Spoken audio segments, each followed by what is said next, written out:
Hello, my name is Martin Russell Johnson, and I'm the creator and host of Uniquely Black, the podcast. Before you start this episode, I'm hopping on to let you know that although this podcast is intended to be lighthearted and motivational in nature, there will be times where we discuss heavy topics such as trauma and abuse. Cursing has been minimized in case you're listening to this with your children or with your students. Please note that this podcast is not intended to replace therapy. If you have questions about mental health, don't be afraid to seek the advice of a physician or other qualified health providers. It may not feel like it, but help is never too far away. And if you can't find who to talk to, just reach out to me at UBthePodcast@gmail.com. That's the letter U and B, the podcast @gmail.com. I got you, fam.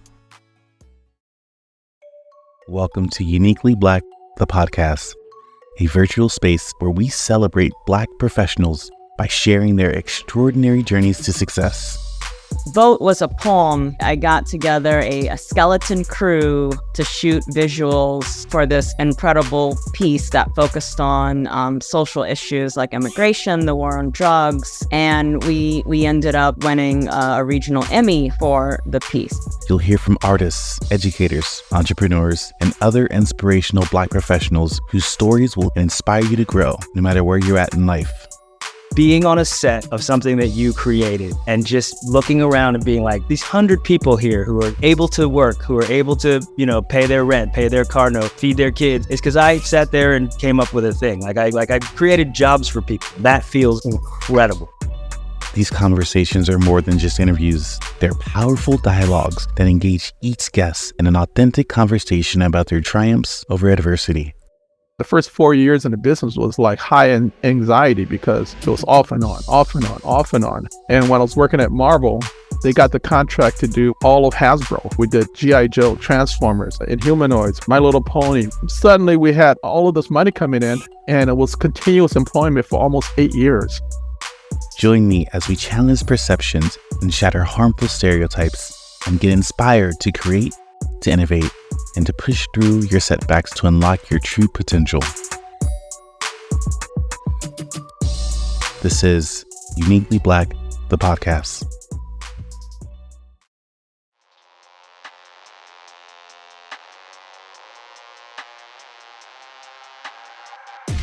In today's episode, you're going to hear me speak with Larry F. Houston, an inspirational artist responsible for some of the most iconic cartoon characters known to man.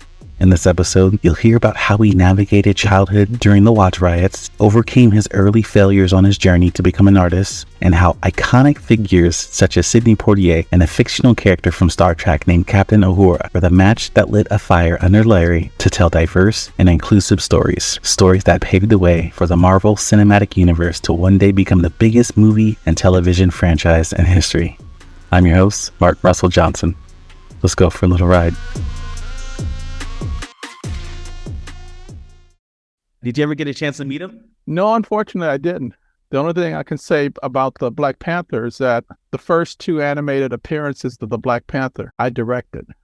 That's Larry F. Houston, a professional writer, director, storyboard artist, and producer. He and I are talking over Zoom. He's proudly wearing a Black Panther t-shirt featuring the characters King T'Challa, Shuri, and Killmonger. T'Challa is in the middle of the two with his helmet off, so I'm staring at the late, great Chadwick Boseman, a hero amongst the Black community. I asked him if he ever got the chance to meet King Boseman before he passed away. Never met the man, but at least I got a chance to do something good with the character. I knew Larry was special when I met him, but just 2 minutes into the interview, I realized Larry was an icon living. Let me share a few of Mr. Houston's impressive accomplishments.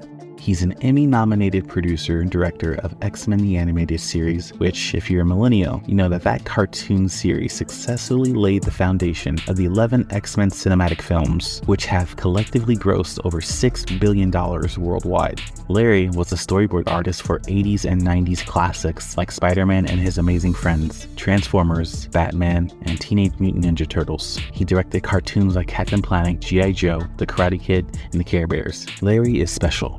He's inspiring, he's humble and likable, and gives you his full attention. Larry is a unique Black man I'm really happy to be here too. Most people didn't know I was a Black director, storyboard artist at all. It wasn't until I retired back in 2015 that I was able to get out there and go to conventions, and then people saw me. So I was able to start letting people know what I did and that they could do the same thing. That's exactly how I met Larry, at a comic convention. My jaw dropped when I realized a Black man was one of the creative professionals behind so many of my favorite cartoons growing up. I was happy to hear that Larry cared about encouraging others to follow their dreams. This is going to be a great conversation. Let's get into section 1, Uniquely You.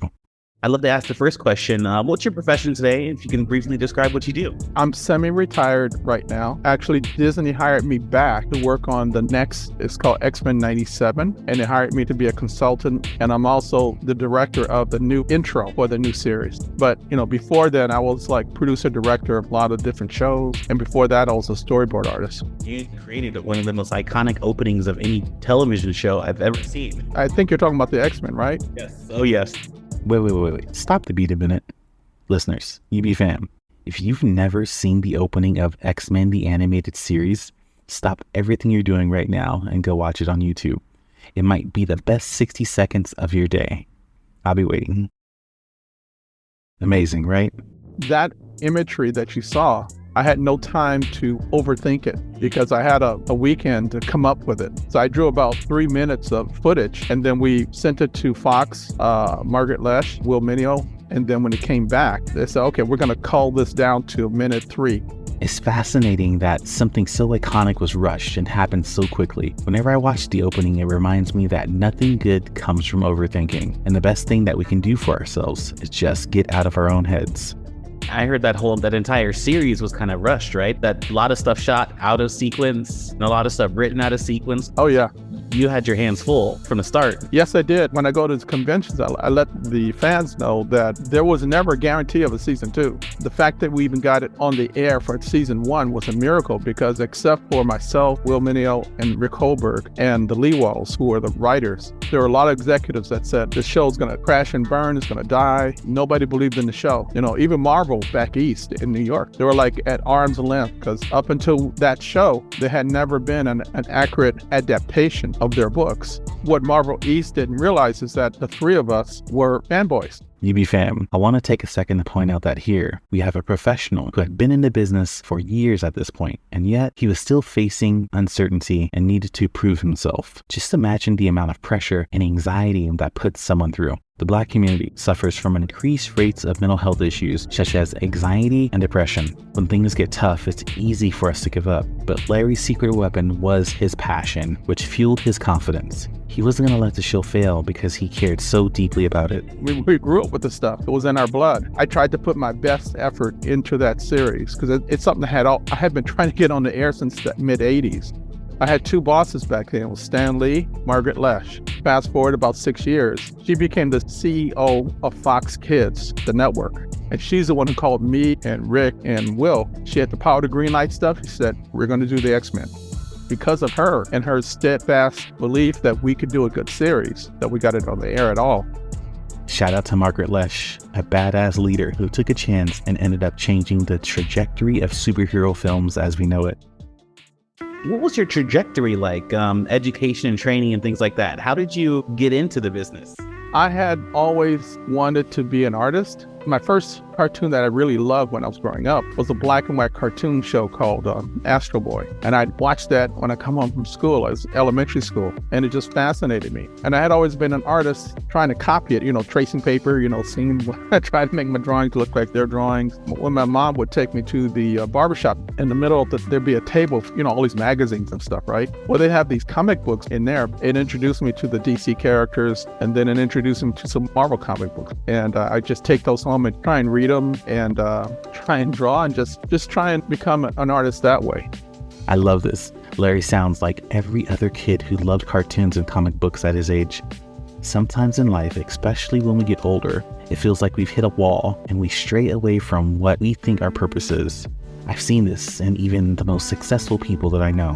When people reach out to me for advice about careers or finding their purpose, I always ask them, what did you do when you were 8 years old? Before bills, before college tuition, taxes, before adulting. Larry is a great example of this.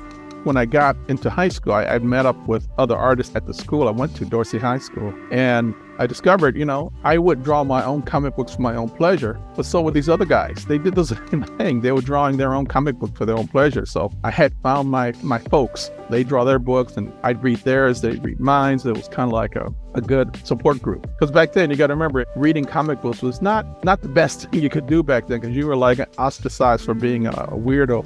You'll hear us talk later in the podcast about the importance of finding your people.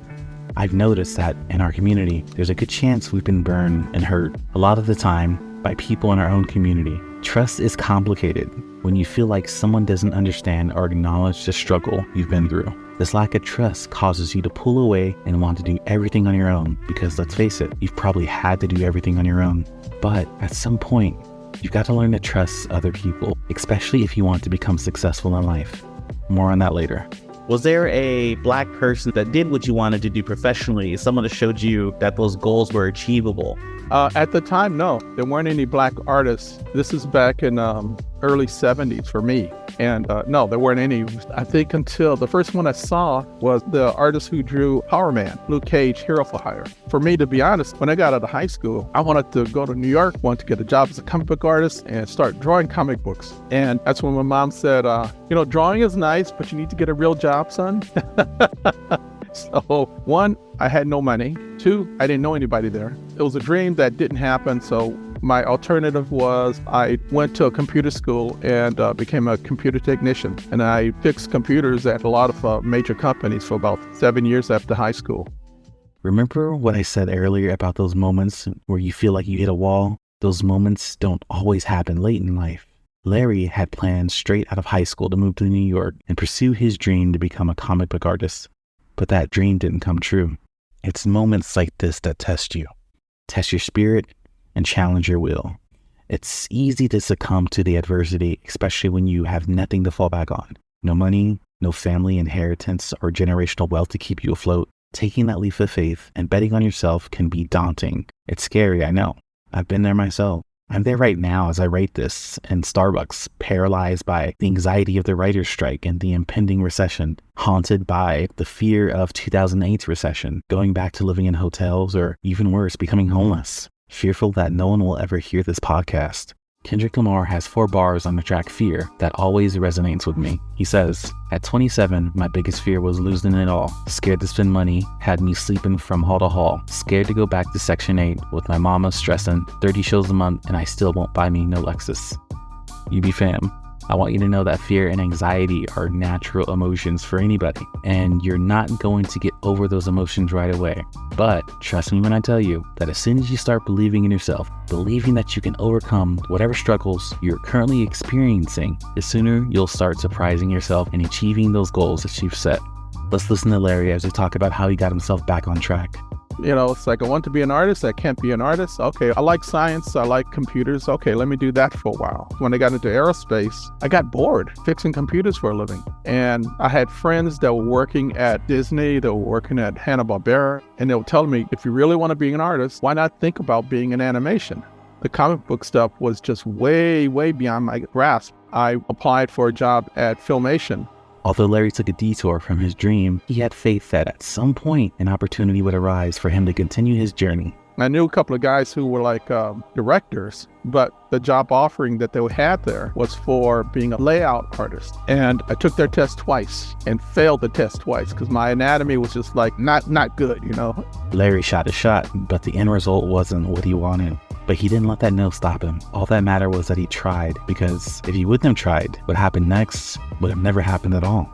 Those comic books that I had drawn in high school, it was in my portfolio. And the supervisor, he saw that work from high school that did, where I like to try and draw sequential storytelling. He said, your anatomy isn't strong enough to be a layout artist, but it looks like it would be great for doing storyboards because it looks like you know how to tell a story. And so he said, let me take you upstairs to the storyboard department. And honestly, in the back of my head, I'm going, what the hell's a storyboard? I have no idea what the storyboard is. I was just playing along with him, okay? Don Christensen was the head supervisor of storyboards. So he gave me a script, he gave me the character models, and said, here, storyboard this page. So I went ahead and I drew it, and I came back the next day, which surprised him. He looked at the work, and what I didn't realize is he had given me a live script. Everybody on that floor is working on the same show. And he liked what I did so much. He took what I did, put it in the show, and I got hired that same day. And that's how I got into being a storyboard artist. Remember what I said earlier about seizing the moment when it's offered to you? Imagine if Larry would have given up after high school when he realized New York wasn't an option. Imagine if he would have just accepted his fate working a 9-to-5 job in aerospace, fixing computers. Now that I think about it, there was no black guys there at all. I found out way later on that black artists never got to that job level. I became the first without even knowing it. I got the job through my talent. That is an amazing story. You'd been prepping yourself for this subconsciously, right? You and your friends would draw comics, and then at some point, that moment came where you knew that your talents and everything that you've done before in your life, everything you've prepped yourself doing, you were like, I can do this. It's amazing that something you don't think was going to help me, but it did help me to get the job, is that old stuff that I did for fun. Seize the moment, UB fam. Seize the moment. Do you remember the first time you became aware of race, and did that affect your ability to navigate the world confidently? I remember that question, and I had to sit down and think about it. The first time I realized race, I was at home coloring a picture. When I went to the crayons, there was something called flesh. And I was looking at that, and I looked at my hand. That's not flesh. I was probably in elementary school somewhere. I didn't realize the black-white stuff until the Watts riot that went on when I was a kid. I have to say, pretty much my mom shielded me from all of that. I lived really close to all of that when it all went down. I lived in a part of town of Los Angeles that you'd say it's like the ghetto part now. It didn't feel that way back then. I remember me and my friends, we were thinking about going to go see what was going on. And our mom said, oh, the hell you're not. They made sure we didn't go anywhere. But we did see cars go by with sofas on it and refrigerators going by. And I was like, wow, what's going on out there? If there are any mothers out there listening, this next part of the conversation meant a lot to me. My mother had a choice to make when I was younger.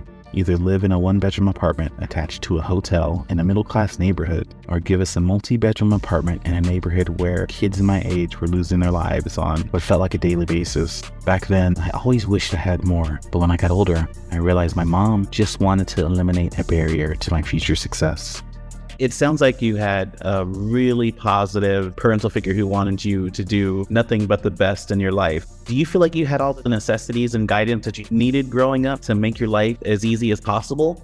I think so. I was being raised by a single mom, and she had grown up in the Jim Crow South in New Orleans. And she left that, came to Los Angeles, and she didn't let a lot of bad stuff get anywhere near me. But yeah, my mom, she was the mother and father. I was protected and I had everything. I was never without food. I had a real good childhood, an average childhood, I guess you could say. It's always ups and downs when you're growing up. The one thing I remember was that she came home late from work. The television was my companion. So I got a chance to watch a lot of the Quinn Martin shows, which was like The Fugitive, Voyage to the Bottom of the Sea, some of the cowboy shows, Bonanza and stuff like that. I didn't know it at the time, but I started developing an eye for watching how the stories are being told. And it was an unconscious thing, but it kind of washed over me, how story structure and stuff started happening. This whole section has me in my feelings. Larry found a way to turn his misfortunes into his strengths. For the first 10 years of his life, he was lonely at home. Moms was grinding away at work, leaving Larry to entertain himself. Like me, Larry was raised by the television. Those early shows sparked an interest in storytelling, and when it was time for him to tell stories professionally, it came second nature to him. I resonate with this so much because the only place I felt safe as a child with an abusive father was in front of the television, watching shows like X-Men and Teenage Mutant Ninja Turtles. It was at this point in their interview that I realized Larry was a low-key mentor that I didn't even know I had. As a reminder, listening to Uniquely Black, the podcast, should not be a substitute for professional medical advice, diagnosis, or treatment. If you have questions about mental health, don't be afraid to seek the advice of a physician or other qualified health providers.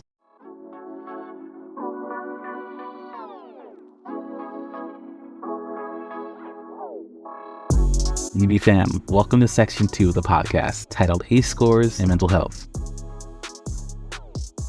There's something to be said about the Black elders in our families who comment on the emotional state of our youth. The wise and elderly woman at the end of K-Dot's song, Sing About Me, I'm Dying of Thirst, explains it best when she says, why are you so angry? See, you young men are dying of thirst. Do you know what that means? That means you need water, holy water. You need to be baptized by the Spirit of the Lord.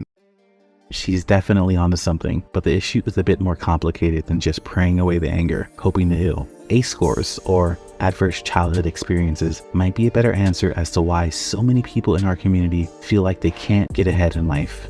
An adverse childhood experience is a traumatic event that occurs roughly between birth and the age of 17. This includes physical and emotional abuse, neglect, lack of food, or witnessing a loved one be hurt or abused. When untreated, these traumatic experiences can lead to mental health issues such as PTSD and depression, drug and alcohol abuse, and complications maintaining focus or regulating emotions. The higher the ACE score an individual has, the more likely they are to perform poorly in school, be unemployed, and develop other high-risk health behaviors. But I want you to know that ACE scores are not something to be ashamed of, and they shouldn't scare you. You should think of ACE scores as a blueprint or roadmap that will lead you on a journey to reveal who you are and the complications that have been holding you back. I have an ACE score of 8 out of 10. When I learned my ACE score, it felt like I finally had an answer as to why it was so hard for me to focus in school, hold down a job, or make positive and lasting relationships with friends or loved ones. Learning my ACE score allowed me to regain control of my life to determine who I wanted to become. It's weird to say this, but I think learning about trauma saved my life, because as a kid coming from poverty, you feel like you don't have time to waste or time to make any mistakes. We need tangible answers to questions. Is this what I should be doing, or am I on the right path? My ACE score gave me the answers I was looking for in my 30s. Imagine if I would have known about my score earlier in life. Did you know about ACE scores growing up? Nope, I didn't know anything about it till you sent me that email. It's like, what is this? Okay. Went ahead and took the test and I got a 1, which that's what I told you. Said, is this good or bad? I don't know what this is. For me, I think it was growing up in the 60s as a young kid. It was a different world than the world you grew up with. I was born in the mid-50s and I got out of high school in 72. And so that world was less crazy than it is today. When I got out of high school, it was the following year when gangs started to bubble up a little bit, but we didn't have any of that in Los Angeles. I mean, you run into bullies and stuff, but you didn't have that organized stuff. I feel like I grew up in the middle of a donut. It was like pretty safe. Me and my other black artists, we all had the same similar experiences in the 70s of growing up like that. We didn't have a lot of crazy crap hitting us at all the times. You knew, the police weren't your friend, that kind of stuff. But other than that, in bullies, life was a lot simpler, less complicated. In downtown LA, there's a street called Main Street that goes north and south. And then there's another street on the other side of the airport that goes west and east. You couldn't rent to anybody inside of that square. Black folks only lived outside of that perimeter. It was like redlining, whatever you want to call it. I mean, they couldn't own that part of town. Nobody would rent to a minority within that square I'm talking about. And it wasn't until 65 or something like that, they passed a law. They couldn't do that anymore. And then minorities started renting and stuff like that, opened up the city. Was it just something that you accepted when you were younger? Did it make you feel a certain way? At the age I was, I didn't know any different. My mom would have known because she came from the Jim Crow back east in the South. But me as a kid, it's like, well, all my friends are down the street. They're down the street over here. So we just take our bikes and, go to the park. We just played on our side of town. I didn't realize we had that restriction until I got way older and learning how the covenants were there to prevent minorities from moving on to the west side of Los Angeles. Once I found out, it's like, oh, that sucks. I didn't know that happened. I would have been real upset if I had known, but you're a kid, you're ignorant of it. I found it so interesting that Larry said he grew up in a bubble and had all of the necessities he needed, but he happened to be an artist responsible for creating some of the most prolific characters and storylines dealing with anger, trauma, and oppression. I asked him, well, why do you think that is? It's growing up, I guess, getting older and getting more wiser and getting more aware of the world around me. Being able to realize where I was in this bubble and then discovering why did that bubble exist and how unfair it was. Reading all these comic books at the time, they were really, morality tales about fairness and justice. And that type of early training when you're a kid really stuck with me, so that when I got a chance to put it into the films, it really helped me to make sure that people understood, especially with the X-Men, that prejudice against a minority is wrong. I always think to myself, what does a racist individual, when they watch the X-Men, do they feel for Logan? Do they feel for Nightcrawler, right? Yeah. Or do they side with Magneto and Magneto's negative and evil side that came through trauma? I always think about that. And I really feel like cinema, television, movies, they're all a vessel to helping us understand each other a little bit better if you really think about it. Yeah. One of the things I did in the first season of the X-Men is that I changed the script in the last episode. It's called the Final Decision. And it's all the X-Men going against like thousands of these Sentinels. I wanted to show that Xavier and Magneto, they kind of parallel like Martin Luther King and Malcolm X in trying to protect and push their point of view out there. One of the things I changed, it looks like Xavier's going to go kamikaze and kill himself and to take out the giant robot. And I have Magneto float on top of the ship and create a force field to protect it, because the robot shoots the beam and it bounces off the beam and then he blows up the robot. But when Xavier is in the parachute, Magneto and him come together and they talk, they have their conversations. So like, well, I think the term is frenemies. And so they talk and then he flies away. That entire sequence plus the dialogue wasn't in the script. I made all that up because I wanted to reinforce these are guys who want to protect mutants, but each one has a different way of doing what they want to do. I wanted to show the parallels in Black history, from my experience, and put that into the X-Men show. And then people started seeing more of the Malcolm X and Xavier parallels, because it really wasn't that obvious in the comic books. Yeah. But by putting it into the show, it really helped people see that camaraderie and frenemy status. And then the live action films ran with it. It just makes so much sense now that you were such an intricate part of creating what we now know as Magneto in these films. I remember watching the first X-Men movie, and I walked into that film and I was like, what is this? Am I watching Schindler's List? Yes, right. Yeah. The writer, Chris Claremont, introduced Magneto being a victim of concentration camps in the comic books. And so I couldn't put that in the show at all. Nazis, none of that. None of Jewish, we couldn't do any of that imagery. Wow. So mine was more generic. He's from a war, a country attacked, lost his parents, but I couldn't show that imagery because it was Saturday morning. How do you think the Black community at large might benefit from knowing their ACE scores and knowing about their traumas that they might be going through? I think it'd be a benefit for them, because I think you may not be aware of the damage you're suffering. And I think anything that makes you more aware, more cognitive of what's going on in your mind, it has to help you, especially if once you do the score, if there's someone there you can talk to about it and help you to work through it as to why you feel this way. What did this do to your growth, or did it stunt your growth? And how can you deal with it? Step 2 is going to be talking to someone knowledgeable that can help them with that kind of stuff. I can't stress enough why mental health is so important, especially for our community that's been suffering from institutionalized racism in almost every aspect of our lives. The anger and frustration our community walks around with is unhealthy. We've been gaslit into believing our anger is unwarranted and that we don't try hard enough. In poor communities, our schools are underfunded. Access to healthy food options are scarce. Good paying jobs are less abundant. At large, Black women are 2.6 times more likely to die than white women when giving birth. Black college graduates owe an average of $25,000 more in student loan debt than white college graduates, and redlining has robbed our families of the opportunity to create generational wealth. That's a lot for you to be mad about, but you can't let that anger control your life. The sooner you start paying attention to your mental health and the emotional complications that have been holding you back, the sooner you'll be able to live the life you truly deserve. Take those tests, y'all. If you've enjoyed listening to this discussion and want to learn more about how to use your ACE score to empower yourself, visit cdc.gov/violence-prevention/ACEs.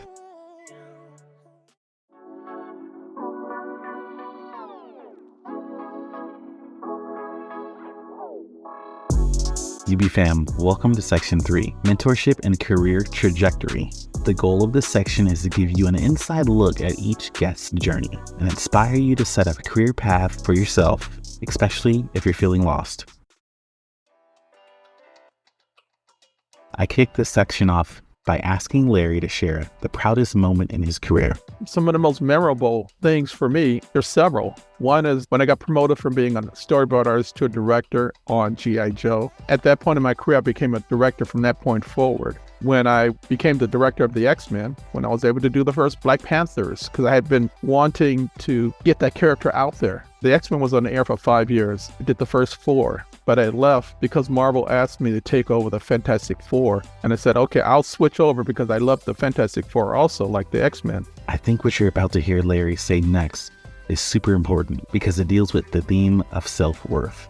People of color at large have a hard time determining what their self-worth is in the professional world. It's scary speaking up for ourselves when it comes to asking for things like a raise. This is definitely true for a lot of Black millennials because a lot of us graduated from college straight into the recession. We felt happy and fortunate just to have a job.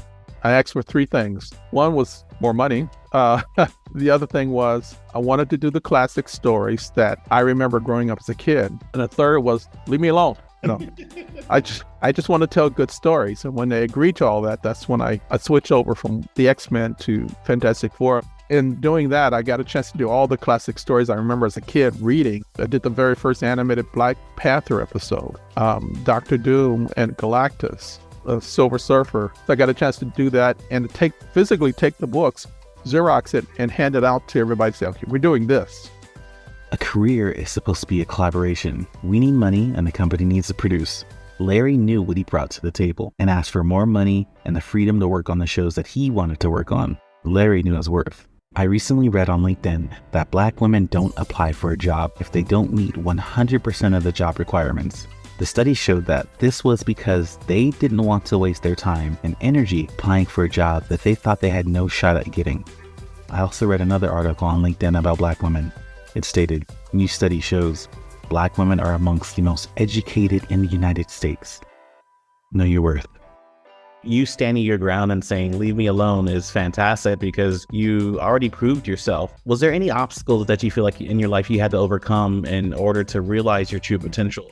Back then, I think the obstacles I had the most of was like people thought of me as only being an action adventure artist. And sometimes I didn't get a job because they didn't think I could do it. I had to fight for one show, the Care Bears, because they didn't think I could do the job. But I convinced them, let me do the show. And I did the Care Bears for CBS. And then when they saw I could do a good job, they let me do 3 Care Bear movies after that. So I want to show them, look, I'm a director. I can direct. Just give me a shot at this. They hired me and they knew, okay, as long as you don't do something stupid, here, just have fun, draw whatever you like. That kind of freedom really opens your imagination up to not just do what the script is, but actually take it and add some fun to it and do some stuff that the script doesn't call for. You can actually plus it and make it into something better. That brings me to my next question. It's, did you have any mentors early on in your professional years? And if so, how pivotal were they, you feel, in your success? You may not know, you don't know Thunder because that's back in the old days, but that was designed by 2 comic book artists, Jack Kirby and Gil Kane, which was like my mentors. It was like, oh my God, you can walk in there and talk to them, and they were like right there, and I was like, oh my God, I'm talking to Jack, I'm talking to Gil Kane. My mentors in the business were my 2 best friends that we grew up with, Will Mediel and Rick Holberg, were both far better artists than I was, but we were all comic book fans. I had met them off and on throughout the years, and they helped guide me into the profession. But the one guy that really made the biggest influence on me was Hayao Miyazaki. He's from Japan. The first film of his that I saw was Cagliostro's Castle, and it just blew my mind about how you could tell such great stories and how you could simulate 3D with 2D. I watched that film at least a dozen times, each time trying to analyze, what am I looking at? How did he do this? It really visually, I guess you could say, mentored me. It improved my visual storytelling immensely. It was like an exponential learning from that show. UB fam, I think you all know by now how highly I think of mentorship. After listening to Larry talk about how legendary director Hayao Miyazaki expanded his imagination and pushed him to become a better artist, I realized that mentorship comes in many forms. I feel like the most common mentors are the ones that you interact with and form a bond with. But what about those that inspire you from afar? Do they still count? I thought about it for a while and realized that the answer was undoubtedly yes, because without M. Night Shyamalan, there's a good chance I wouldn't be the person I am today, who values empathy and finds purpose in fighting to help our most vulnerable communities. Remember that story I shared about how the media influenced me to become the worst version of myself? I feel the exact opposite about Shyamalan. As a teenager, his films did something to me. Watching his dispirited and withdrawn characters challenge their fears and find their purpose taught me that I could be powerful beyond belief. Taught me that there's good in humanity and that even in your darkest of days, the light to recovery is within your grasp. His stories were set in that gray area between fiction and reality, making it just a little bit easier to believe in magic. His creativity was the escape from reality that I needed to reframe the possibilities of my future. Elijah Price, also known as Mr. Glass, was one of the first times I saw a sophisticated man of color on screen who was complex and multi-layered. Without Unbreakable, I would not have had the courage to escape my trauma and enroll into film school. Somewhere out there, there's a mentor that is positively shaping your life, UB fam. Keep your eyes out for them. You'll know it's them when they make you start looking at the world differently. Or, as Story from Lady in the Water shared, it may feel like pins and needles inside. What was one of the hardest moments in your life where you felt like failure might have been imminent, or you maybe had negative thoughts that were trying to get you to quit and succumb to the anxiety, right? Did you have one of those moments? And if so, how did you overcome it? Our business model in the 80s was, you got hired, you got fired. You got hired, got fired. You were never confident you were going to get hired again. It built in a lot of us this anxiety of like, am I good enough? When you're with your family, you draw a picture. Everybody's like, oh man, it looks good. Oh, it looks good. Oh, look at this great work. When you get into a studio where other people do the same thing, you get an idea of how good your talent is. The first 4 years in the business was like high in anxiety because it was off and on, off and on, off and on. And when I was working at Marvel, they got the contract to do all of Hasbro. We did G.I. Joe, Transformers, Inhumanoids, My Little Pony. Suddenly we had all of this money coming in, and it was continuous employment for almost 8 years. And that really, really helped. But the first 4 years was like, it really made me doubt, am I good enough? What Larry shares next is something that I think will someday change the Black experience in America for the better. One of my pet peeves is when I hear Black elders say, I went through it and survived, so can you. Charlemagne the God shared an Instagram quote the other day that said, you cannot raise your children the way your parents raised you because your parents raised you in a world that no longer exists. Larry remembered the pains of just starting out as an artist and does what he can to ensure that the next generation of artists succeed. I would always tell young artists, because they turn the work into me, and they'd still be like, oh man, I wish I had another week. I could play with this and do that. I just said, look, don't worry about it. You've done the best work you could do today. Next week, you'll draw this better. But today, it's excellent. I'll put it in production. Here's your next script. Go for it. Every day, you're always improving. Just keep challenging yourself. If you can't draw a horse good, you'll start drawing horses better. Bodybuilders get those gigantic muscles because they're constantly lifting weights over and over again. Being an artist, it's the same thing. You have to draw every day something. The more you draw, the better you'll get.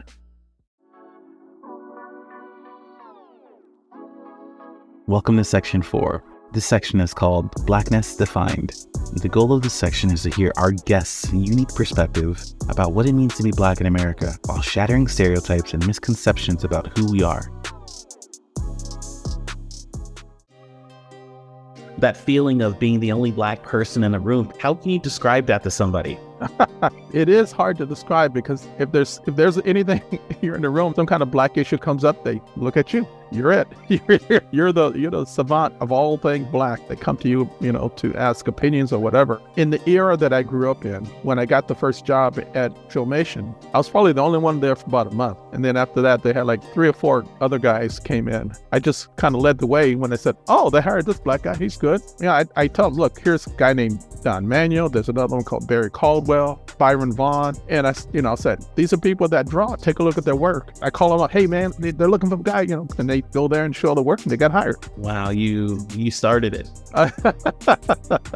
Yeah, I said, come on down, man. I need somebody to talk to. In a world where diversity, equity, and inclusion is so powerful and so strong, and now it feels like it's the buzzword that every industry is grasping onto. It was just a no-brainer for you to be inclusive. I one of my friends, hey man, come on, it's a great job, it's good money, and this is right up your alley. We all did this for fun. Now you can get paid for it. And what's the biggest pressure you feel as a Black person in America? online, I'm very political, and I don't like a lot of the stuff that goes on. I'm constantly, donating and volunteering to help some of the bad stuff that's happening to Black communities. In Florida, they're trying to do a lot of stuff, cutting out Black history. I hate that. I do a lot of stuff to try and be a part of the change that I want to happen. But as a Black artist, when I'm working on a show, like a G.I. Joe episode or something like that, if there's civilians, I'll try and put Black people right in the foreground, adding minorities and stuff into the shows that normally may not get there. Little places I try to do things like that. There's a He-Man mini comic book that I drew. And mini comics were, you buy the He-Man toy, and behind it would be the mini comics. Very first issue, they didn't have a toy. So I said, can I design something? They said, okay. So the first character He-Man fights is like a version of Mr. T. They're getting ready to smash each other. When I got to Los Angeles and started talking to my colleagues, they often judged me for not watching shows like Friends and Seinfeld or seeing movies like Citizen Kane and Indiana Jones. It left me full of shame and made me doubt whether or not I was worthy of a career in entertainment. It wasn't until a decade later that I realized I didn't watch those shows or movies because I wasn't represented in them. When children of color watch movies or shows that they don't see themselves in, it leaves them feeling as if they don't have a place in this world. They can feel invisible. Their self-esteem is impacted as well because now they are comparing themselves to white characters, typically white male characters who are often portrayed as either flawless or sympathetic heroes. I'm 37 now. I didn't understand the impact my industry had on my mental health until a few years ago. That's a lifetime of harmful gaslighting that I brought upon myself. The next issue, I introduced Chinese minorities. And the next issue was Native American characters. So I started to try and integrate that world with more than just the regular white guys. I was like, no, let's be more inclusive. It may seem like something simple, and it may even have gone unnoticed to many. But when one of the most powerful forms of entertainment controls how the rest of the world views you, it's important that that image is as accurate as possible. Can you imagine what it would be like if the KKK were viewed as heroes? If Black people were portrayed as brainless savages to be feared? Imagine how that could perpetuate and justify violence against communities of color. Well, what if I told you you don't need to imagine it? Because it happened in real life in 1915 with a film called Birth of a Nation. D.W. Griffith, the director of the film, was honored by the Directors Guild of America and the Academy in the 1930s. He even has a star on the Hollywood Walk of Fame. I'm not pointing that out to discredit who DW was as an artist. I'm pointing this out to show you just how easy it was for mass media to normalize the negative portrayal of a group of people that were already facing extreme persecution. It made me wonder how Birth of a Nation impacted Black communities in America. I was afraid to dig deeper, but I had to. I found out that an estimated 50 million people viewed Birth of a Nation when it was released. It was even played at the White House for President Woodrow Wilson. In 2022, Professor Desmond Ang from Harvard conducted research on the 606 counties in America that showed the film. Professor Ang's research found that on average, lynchings increased by 5 times the usual amount after the film was shown. KKK chapters were also 3 times more likely to develop in these counties that screened the film. Today, over a century later, research shows that hate crimes against Blacks are higher in counties that saw the film versus counties that didn't see the film. The KKK was a dying organization before 1915, but Birth of a Nation became the perfect recruitment tool for the Klan, and Black communities across the country have been victims ever since. Art is beautiful. It's subjective. Sometimes it's divisive, but art should never be a death sentence. You might have done this for someone else, and you adding characters of color into everything that you do.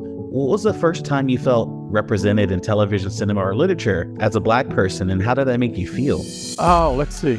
It goes back a ways. I mean, in cinema was the first one was Sidney Poitier. The first one that I can remember as a kid was seeing Sidney on the screen. My mom took me there to see him. I think it was like Guess Who's Coming to Dinner. That was like very powerful. The other moment I can remember that really stood out in my head was seeing Uhura in Star Trek. Because there it is. It's in the future. There's Uhura, and we're there.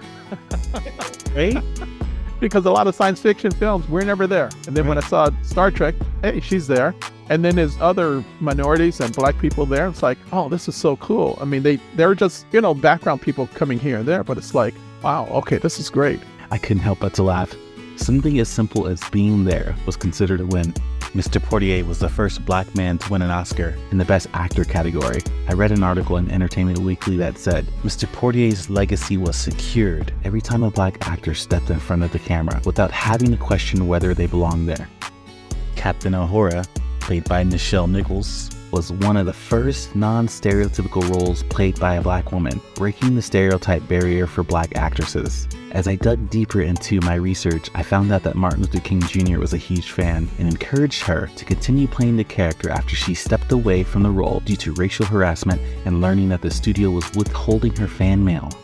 If you ever doubted the important role representation and inclusion plays, peep this. After Miss Nichols' role on Star Trek ended, she created a company called Women in Motion that was contracted by NASA as a recruitment program for women and people of color in the 70s and 80s. Miss Nichols' program was a major success. It recruited Sally Ride, the first female astronaut, and Guyan Bluford, the first African-American astronaut to go to space. NASA would go on to credit Miss Nichols for inspiring a whole generation of women and people of color to explore STEM-related fields. We lost both Mr. Portier and Miss Nichols in 2022, but their legacies will live on today and for years to come, especially in Mr. Houston's work. Back to the interview.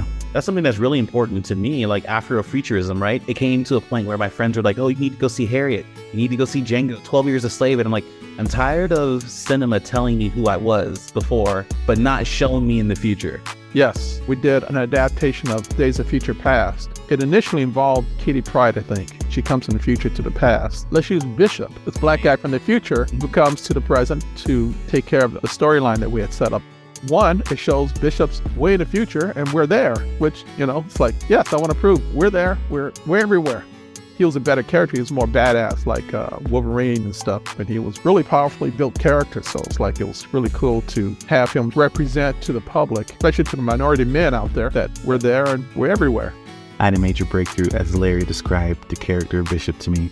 The Days of Futures Past episode aired on March 13th, 1993. About the same time my world would be turned upside down when my mother bravely took us away from my abusive father. All I'd known of black men at the time was the rage of my father. It traumatized me, made me never want to trust a black man. I vividly remember watching Bishop in that episode of X-Men as a kid. He was huge, muscular, a tattoo on his face. He can go toe-to-toe with Wolverine and Cyclops. I saw the rage in Bishop, much like the rage I knew in my father, but I also saw that in Bishop, there was compassion. He was a leader that fought for what he felt was right. Bishop, the cartoon character, rewired my brain and taught me that black men weren't just the villains I'd been led to believe they were. If you're a parent of a black child in America today, within you, know that you hold the power to shape your child's future, for better or for worse. Yeah, that's such a powerful thing, watching Bishop lead those episodes in X-Men. I recently went back to watch it and I was just amazed that that happened. We did a lot of firsts. I think we also did one where somebody goes back in the time and they kill Xavier and the time changes and the world's like apocalyptic. Storm and Wolverine are an interracially married couple. And this is back in the 90s and we never got a peep. Nobody said anything. You didn't get people, oh, what are you doing? None of that came up. It was all positive. I tried so hard not to mention this because I didn't want to tie Nichelle Nichols' popularity to an on-screen kiss that she had with a man in 1968. However, I can't deny just how monumental this moment was. The first televised interracial kiss. It's fitting that one of, if not the first, televised interracial kiss between two cartoon characters happened on a show that Larry worked on. The spirit of Captain Uhura lives on. As the black community, what's one of the biggest issues that we face, and do you think there is a solution? What I'd like to see more in the black community is showing young people how to succeed, how to become a better person, things you can aspire to. It's okay to, the basketball, football players, but there are other things you can become, and seeing those other people successful in those other places. I love to see that type of imagery being promoted more and more. It's not the one answer, but it's one of the answers we need to give our young folks hope. My father, my mother, if they had been alive long enough, if they had seen Obama become president, they would have never thought it was possible. I mean, my grandmother, she never thought people went to the moon. She said, oh, no, they did that in a movie studio. There was a lot of beliefs that certain things would never happen based upon their life experience. I hope you've enjoyed listening to Uniquely Black, the podcast so far. Our final section, Section 5, is called the Virtual Black Time Capsule. The goal of this section is to provide you with recommendations on how you can use art to improve your lives. As you've known in your life, art is such a powerful medium, whether it's literature, books, movies, television shows. Is there a book that you recommend and why? Currently, the books I've read have been political on very progressive democratic politics these days by an author named Tom Hartman, because there's a lot of Black history I didn't know. And he writes these books that really tell you the truth about how this happened and that happened. How did Jim Crow happen, which kept us down for another 100 years until the 1965 Voting Rights Act. For me, it's all about reading books like that I found out the reality of what happened, like the massacres where they had very successful Black towns, and then, the white race comes in and wipes them out. None of that was taught in high school. All of that I had to find out way, way later. The first time we saw a representation of that in television was what, Watchmen? Yeah. With Tulsa? Yeah, the Black Wall Street being wiped out. I found out maybe 10 or 15 years after high school. It was like all this history that we didn't know about ourselves. If you haven't seen the HBO series Watchmen, starring the amazing Regina King, do yourself a favor and watch the opening of that first episode. It's one of the most emotionally exhilarating 5 minutes that portrays the Tulsa Massacre, a 2-day-long white supremacist terrorist massacre that took place between May 31st and June 1st, 1921. The show is rated TVMA, so please be mindful of that when watching. The Tulsa Massacre killed hundreds of residents, burned more than 1,250 homes, and erased years of Black excellence. The thriving city, dubbed Black Wall Street, suffered $1.8 million in property loss claimed. That's roughly $27 million worth of damage today. You remember that saying in elementary school that was drilled into our heads? Those that don't remember the past are doomed to repeat it. Well, what happens when atrocities like these are never taught on purpose? How are we supposed to prevent ourselves from repeating the past if the history itself is manipulated? The measures being taken in states like Florida to erase Black history makes so much more sense to me now. I saw a video of Tom Hanks recently where he shared his disappointment and never being taught about what happened in Tulsa in school. It made me wonder how many other atrocities there were that robbed my community of generational wealth. The more I researched, the sadder I got. I came across a tweet from Common that shared at least 30 massacres that he urged his followers to research. I applaud authors like Tom Hartman for bringing the truth to light. Shout out to HBO and Watchmen creator Damon Lindelof. What's a movie that you feel like people must see before they die? I love Independence Day, the first one. For me, it's a great popcorn movie. You can watch it, don't think, it's great. Quick fact about Independence Day. The film grossed $817 million worldwide, becoming the highest grossing movie of 1996 and the second highest grossing movie in film history worldwide at the time, only behind Steven Spielberg's Jurassic Park. It's still within the top 100 highest grossing movies worldwide today. Now listen to this quote from a 20th Century Fox executive that was shared with director Roland Emmerich and producer Dean Delvin as they were talking about casting. The executive said, "You cast a Black guy in this part, you're going to kill foreign box office." The executive thought that the movie wasn't going to make money outside the United States because the film would feature a Black man as one of the main actors. They were so wrong. Thank you, Roland Emmerich and Dean Delvin, for believing in Black excellence. Do you have a favorite piece of music? For me, it's Motown. If I want to try and relax and kick back and just let the brain stop thinking, I'll put on some Motown, let it go, Marvin Gaye, stuff like that. Do you have a favorite artist or piece of artwork? John Buscema and Jack Kirby. I do have some Jack Kirby work. I had 2 originals. I sold it, unfortunately, a long time ago. But I have pieces that Jack drew for me. To Larry, from Jack Kirby. And I had some artwork from John Buscema when he was drawing Conan the Barbarian. His casual mastery of human anatomy was like, how did he do that? He knew anatomy backwards and forwards. Do you have a favorite lyric? Dancing in a room without a roof or something like that. It's the song Happy. That's a little silly one. There was a guy, Lou Rawls, because I'm a natural man. Growing up without a father, I'd have these moments of doubt and insecurity and stuff. And when that song came out, it was like something I could grab a hold to because I hear the lyrics about being a natural man. That song helped me through a lot of bad moments. I had forgotten all about that till you brought that up, What's the best piece of advice that you were ever given? Be consistent, be on time, because there are people who can be really good artists, but they don't turn work on time and they don't work well with others. And that helped me quite a bit in becoming successful. People knew if they gave me work, they knew the level of artwork I would turn in, but they knew I would always turn it in on time. And it'd be something that wouldn't require them to rework the entire thing because it looked like crap. They knew 95% of what I turned in was exactly what they wanted. What's the last piece of advice that you'd like to leave? If you have a profession that you're looking to get into, seek out someone who's doing exactly what you want to do so that you can be better prepared to move forward in that direction.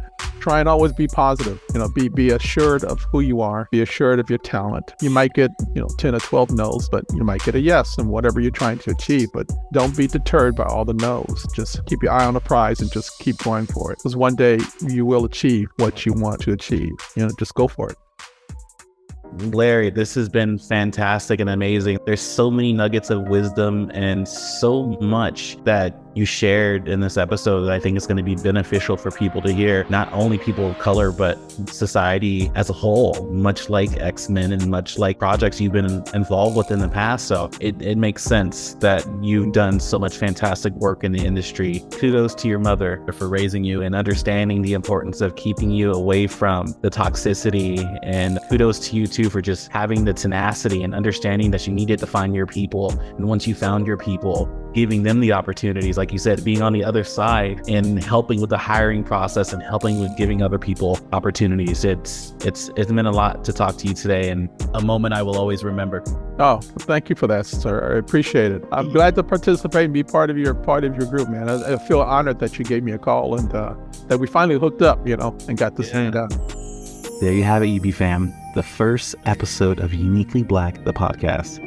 I started this journey just wanting to talk to and get to know more Black professionals, but I am thoroughly surprised at what this project has turned into.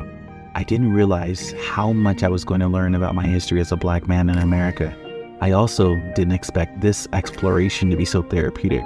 I learned how to forgive my father in this episode because he didn't have the tools he needed to overcome his adverse childhood experiences. It wasn't fair that he didn't have the father figure he needed to guide him and give him the validation, structure, and protection to become the best version of himself. Before I go, I need to thank Hung Nguyen for providing some of the amazing music you heard in today's episode. You can find Hung on SoundCloud at Hung Nguyen Productions, HUNGWUN Productions. I also need to thank Paul McDonald for making the stunning Uniquely Black artwork. If you have any graphic design, animation, or editing needs, you can reach Paul at thefilmartist.com. Finally, I need to thank my mom. She deserves all the credit in the world for nurturing me into becoming the person I am today. Her empathetic persona and her optimistic view on life despite the hardships always reminded me that I was capable of persevering and overcoming any odd that came my way. Until next time, UB fam.